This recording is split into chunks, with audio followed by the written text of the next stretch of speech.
कभी आपने सोचा है कि इतनी मेहनत से जो आप पैसा कमाते हैं वो कहाँ चला जाता है? आपकी सैलरी आते ही खत्म हो जाती है और सेविंग्स का तो नामो निशान दिखाई नहीं देता। सच तो यह है कि छोटे छोटे एक्सपेंसेस जो हमें बिल्कुल नॉर्मल लगते हैं वो एक साइलेंट चोर की तरह हमारे फाइनेंशियल ड्रीम्स को चुरा रहे हैं। इमेजिन कीजिए अगर आप इन खर्चों को रोककर उन पैसों को वाइजली इन्वेस्ट करें तो आपका फ्यूचर कितना ब्राइट हो सकता है। तो आज के वीडियो में मैं आपको उन कॉमन एक्सपेंसेस के बारे में बताऊंगा जो आपको गरीब बनाए रखते हैं और कैसे आप उन्हें अवॉइड करके अपनी वेल्थ को बिल्ड कर सकते हैं। तो अगर आप फाइनेंशियल फ्रीडम की तरफ एक बड़ा स्टेप लेना चाहते हैं तो ये वीडियो पूरा एंड तक जरूर देखिएगा। चलिए शुरू करते हैं। पहला है एक्सटेंडेड वारंटी ऑन इलेक्ट्रॉनिक्स। दोस्तों, आपने कभी लैपटॉप या फिर फोन या किसी तरह का इलेक्ट्रॉनिक सामान खरीदते वक्त तो सुना ही होगा, सर एक्सटेंडेड वारंटी ले लीजिए, सेफ रहेगा। Sounds tempting, right? यहाँ पे आपको सेल्समैन एक्सटेंडेड वारंटी या फिर प्रोडक्ट्स का इंश्योरेंस बेचने की कोशिश करते हैं और मैक्सिमम लोग इसके झांसे में आ भी जाते हैं। अब शायद आप सोच रहे होंगे कि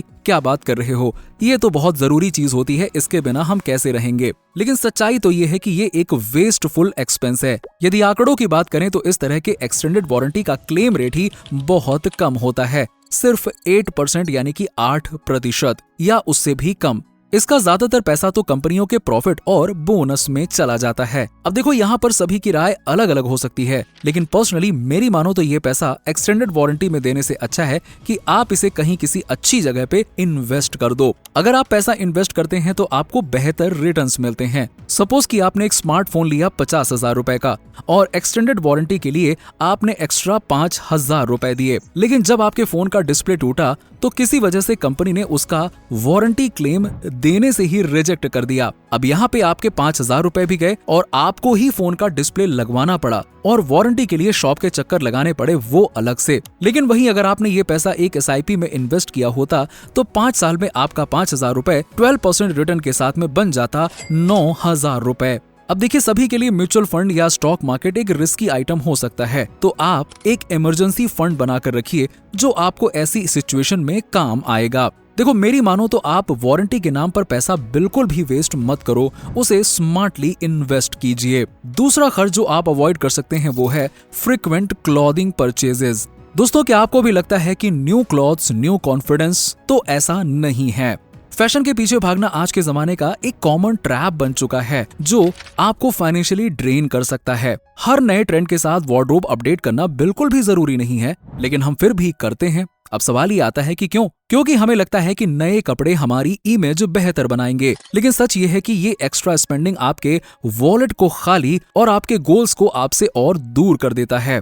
आइए एक एग्जाम्पल से समझते हैं। अंजलि, जो कि मार्केटिंग प्रोफेशन में है, उसकी सैलरी 20,000 रुपए है। वो हर महीने मार्केट जाती है और उसे कोई ना कोई ड्रेस पसंद आ ही जाती है और वो लगभग 2,500 रुपए की शॉपिंग कर लेती है हर महीने। बस एक और आउटफिट, बस ये वाला ऑफर ले लेते हैं। ऐसे ही सोच सोचकर वो साल भर में लगभग 30,000 रुपए खर्च करती है। फिर वो बोलती है कि मैं इन्वेस्टमेंट कैसे करूं, मेरे पास तो पैसे ही नहीं होते हैं। अब ऐसा नहीं है कि आपको नए कपड़े ही नहीं खरीदने हैं, आप अपनी वार्डरोब को मिनिमल और वर्सेटाइल बनाइए। सिर्फ ऐसे कपड़े रखिए जो हर ओकेजन के लिए काम आ सकें। उसी के साथ ही आप हर महीने या साल का एक फिक्स्ड बजट बनाइए और उससे एक्सीड ना करिए। आपने जो भी बजट बनाया है उसे सस्ते और फास्ट फैशन कपड़ों में नहीं बल्कि अच्छे ब्रांडेड और अच्छी क्वालिटी के कपड़े खरीदने में लगाइए, क्योंकि ये अच्छे होते हैं और लंबे समय तक चलते हैं। ये आपके लिए एक स्मार्ट इन्वेस्टमेंट हो सकता है। उसके बाद आप कहीं मॉल या शॉप में जाते हैं और कुछ अट्रैक्टिव ऑफर्स देखकर इम्पल्स बाइंग का मन करता है आपका, तो आप 24 आवर रूल को अप्लाई करिए। मतलब कि एक दिन का वेट करिए उसे खरीदने के लिए और अगर स्टिल जरूरत लगती है तो ही जाकर आप उसे खरीदिए। देखो दोस्तों, ये ड्रेस टू इम्प्रेस का कॉन्सेप्ट सिर्फ तब काम करता है जब आपका फाइनेंशियल गेम स्ट्रांग हो। हर नए आउटफिट के साथ में एक नए फाइनेंशियल गोल के बारे में सोचिए, क्योंकि कपड़े तो एक सीजन में आउट ऑफ फैशन हो सकते हैं ना, लेकिन स्मार्ट इन्वेस्टमेंट आपको हमेशा रिटर्न ही देगा। अगला एक्सपेंस जो आप अवॉइड कर सकते हैं वो है डेकोरेटिव होम आइटम्स। हर किसी को अपना घर सुंदर बनाना बहुत ही पसंद होता है। आजकल इंस्टाग्राम वर्दी डेकोर एक नया ट्रेंड बन गया है और हम सबको लगता है कि नए शोपीस या वॉल हैंगिंग्स के बिना तो हमारा घर ही इनकम्प्लीट सा है। लेकिन क्या आपने कभी सोचा है कि ये डेकोर आइटम्स का क्रेज आपके बजट को कितना अफेक्ट करता है? आज मार्बल वैसे फैशन में है, कल वुडन एक्सेसरीज ट्रेंडी हो जाएंगे और हर नए ट्रेंड के साथ में नए डेकोर आइटम्स लेना ये एक नेवर एंडिंग साइकिल बन जाता है और इसके ट्रैप से आपको बचना होगा। आप नए डेकोरेटिव आइटम साल में सिर्फ एक ही बार परचेज करने का प्लान करें, जैसे कि दिवाली या कोई और फेस्टिवल, जिससे कि आपका बजट नहीं बिगड़ेगा। डेकोर आइटम सिर्फ एक शॉर्ट टर्म हैप्पीनेस देते हैं, लेकिन ये पैसा आपके लॉन्ग टर्म फाइनेंशियल गोल्स को कॉम्प्रोमाइज करता है। उसके बाद आता है फ्रिक्वेंट स्मॉल ग्रोसरी परचेज करना। ये एक बिल्कुल ना पता चलने वाला एक्सपेंस होता है जो आपके पॉकेट को स्लोली खाली करता जाता है। चलो एक एग्जाम्पल के साथ में शुरू करते हैं। सिमरन एक बिजी वर्किंग प्रोफेशन है। हर दिन वो ग्रोसरी लेने मार्केट जाती है और हमेशा अपनी लिस्ट के अलावा कुछ न कुछ एक्स्ट्रा खरीद ही लेती है, जैसे कि चिप्स, चॉकलेट्स, कोल्ड ड्रिंक्स या कोई नए स्नैक्स। एक महीने में ये छोटी छोटी खरीदारी महीने का 3,000 रुपए तक का एक्स्ट्रा खर्च बन गई और साल का लगभग 36,000 रुपए। और सोचिए अगर ये पैसा 5 साल तक इन्वेस्ट होता तो कितना ज्यादा हो सकता था। अब देखो, हम चाहते तो हैं कि ऐसे अननेसेसरी शॉपिंग को अवॉइड करें, लेकिन जब भी आप किसी मार्केट या ऑनलाइन शॉपिंग ऐप पर जाते हैं तो वहां टेम्पटिंग डील्स और ऑफर्स आपको अननेसेसरी चीजें खरीदने पर मजबूर कर देते हैं, जैसे कि by one get one free या लिमिटेड टाइम डिस्काउंट्स। ये चीजें आपके जरूरत के अलावा शॉपिंग बढ़ाती हैं और आपका बजट खत्म कर देती हैं। इसी के साथ ही आपका टाइम भी तो वेस्ट होता है। रोज रोज ग्रोसरी लेने का मतलब होता है एक्स्ट्रा टाइम और एक्स्ट्रा एनर्जी खर्च करना, जो आप उसे किसी प्रोडक्टिव चीजों को करने में लगा सकते थे। अब सवाल ये आता है कि इसे कैसे रोका जाए। तो देखो दोस्तों, सबसे पहले आप एक बजट और लिस्ट बनाइए एसेंशियल सामान की और उसे ही स्ट्रिक्टली फॉलो करना है। इस एक्सपेंस को ट्रैक करने के लिए आप नोटबुक या मोबाइल ऐप का यूज कर सकते हैं। सबसे पहले आपको पता चलेगा कि आपने कितने पैसे खर्च कर दिए हैं मंथली ग्रोसरी पर। उसके साथ ही आप मंथली या बाय वीकली ग्रोसरी शॉपिंग करने पर फोकस करिए। ये आपको डिस्काउंट और होलसेल प्राइसेस का फायदा देता है।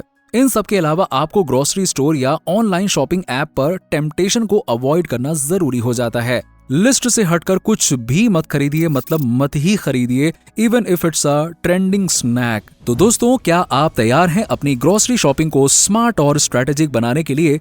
यदि हाँ तो कमेंट में यस जरूर लिखिएगा। अब बढ़ते हैं अपने अगले एक्सपेंस पर, जो कि है multiple subscriptions. Netflix, Amazon prime, Spotify, gym membership. Sounds familiar, right? आज के टाइम पे सब्सक्रिप्शंस का क्रेज है।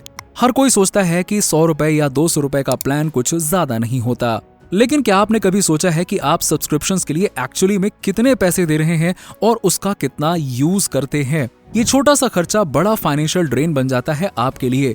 ये बिल्कुल इस तरह से है कि पानी की टंकी में छोटा सा छेद है, बूंद बूंद करके गिर रहा है, लेकिन गिर तो रहा ही है ना, और वो धीरे धीरे पूरी टंकी को खाली कर सकता है। हर सब्सक्रिप्शन को लिस्ट कीजिए और चेक कीजिए कि कौन सा यूजफुल है और कौन सा नहीं। यदि आपने जोश जोश में आकर नए साल में जिम मेंबरशिप ले ली है लेकिन अब नहीं जा रहे हैं, तो उस तरह के सब्सक्रिप्शंस को बंद कर दीजिए। यदि आप अच्छे से अपने अकाउंट स्टेटमेंट को रिव्यू करेंगे तो आपको ऐसे बहुत सारे ऑटो डेबिट सब्सक्रिप्शंस मिल जाएंगे जो ऑटोमेटिकली आपके क्रेडिट कार्ड या अकाउंट से कट जाते होंगे। तो इस केस में आप उसे बंद करवा सकते हैं और उस पैसे को सेव कर सकते हैं। आप सोचते होंगे कि इस तरह की छोटी सेविंग्स से भला क्या ही फायदा होगा। दोस्तों, ये छोटी छोटी सेविंग्स ही आपको मिलेनियर बनाने की शुरुआत करते हैं। अगर आप हर महीने सिर्फ 1,000 रुपए इन्वेस्ट करें और उस पर 13% एनुअली रिटर्न मिले, जो कि किसी म्यूचुअल फंड में आसानी से मिल ही जाएगा, तो 20 साल में ये 11 लाख से ज्यादा बन सकता है। तो आप ये छोटे छोटे सेविंग्स को रेगुलरली इन्वेस्ट करिए, चाहे वो किसी म्यूचुअल फंड में हो, डायरेक्ट स्टॉक में हो या किसी एफडी पीपीएफ में हो। आप कहीं भी इन्वेस्ट कर सकते हैं जहां भी आपको कंफर्टेबल लगे। यदि आपके पास अपना डीमैट अकाउंट नहीं है तो डिस्क्रिप्शन में मैं लिंक दे दूंगा, वहां से आप अपना डीमैट अकाउंट खोल सकते हैं और इन्वेस्टमेंट शुरू कर सकते हैं। इसी के साथ ही आप अपनी फाइनेंशियल लिटरेसी दिन ब दिन बढ़ाइए और अपने गोल्स को डिफाइन कीजिए। दोस्तों, ये एक्सपेंसेस छोटे जरूर लगते हैं, लेकिन इसका लॉन्ग टर्म इम्पैक्ट बहुत बड़ा होता है। अगर आप इन अननेसेसरी खर्चों से बचें और उन पैसों को स्मार्टली इन्वेस्ट करें तो फाइनेंशियली इंडिपेंडेंस दूर नहीं है। आज से कमिटमेंट कीजिए फालतू एक्सपेंसेस को अवॉइड करने का और पैसा वाइजली इन्वेस्ट करने का। और हाँ, यदि आप हमारे जैसा एनिमेटेड वीडियो बना के अपना खुद का फेसलेस यूट्यूब चैनल या फिर फ्रीलांसिंग करना चाहते हैं तो आप भी बहुत आसानी से सीख सकते हैं, वो भी बस 1 महीने में। मैं डिस्क्रिप्शन में लिंक दे दूंगा, वहां से आप ज्वाइन कर सकते हैं। मैं मिलता हूं आपसे अगले वीडियो में, तब तक के लिए आप अपना ख्याल रखिए। फाइनेंशियली स्मार्ट बनिए और अपने सपनों को पूरा करते रहिए।